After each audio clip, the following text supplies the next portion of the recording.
السلام علیکم ورحمۃ اللہ وبرکاتہ۔ جیسا کہ آپ کو معلوم ہے کہ ربیع الاول کی آمد ہے، تو اس حوالے سے ہر بندے کی کوشش ہوتی ہے کہ وہ ربیع الاول کے اندر کچھ اچھے کام کرے، کچھ ایسے کام کرے کہ جن کی وجہ سے پیارے پیغمبر علیہ الصلاۃ والسلام سے عقیدت اور محبت ظاہر ہو۔ لیکن محترم، کبھی آپ نے یہ سوچا ہے کہ آپ صرف ایک مہینے کے اندر ایسے کام کرتے ہیں کہ جن کی مناسبت پیارے پیغمبر علیہ الصلاۃ والسلام سے ہو؟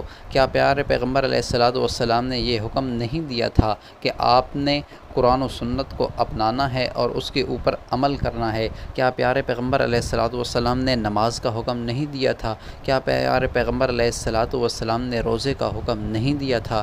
کیا پیارے پیغمبر علیہ الصلاۃ والسلام نے حج زکوٰۃ کا حکم نہیں دیا تھا؟ صرف ربیع الاول کے اندر آپ ان کاموں کے اوپر عمل کرتے ہیں، بقیہ جو مہینے ہیں ان میں کیا آپ پیارے پیغمبر علیہ الصلاۃ والسلام کی اتباع اور اطاعت نہیں کریں گے؟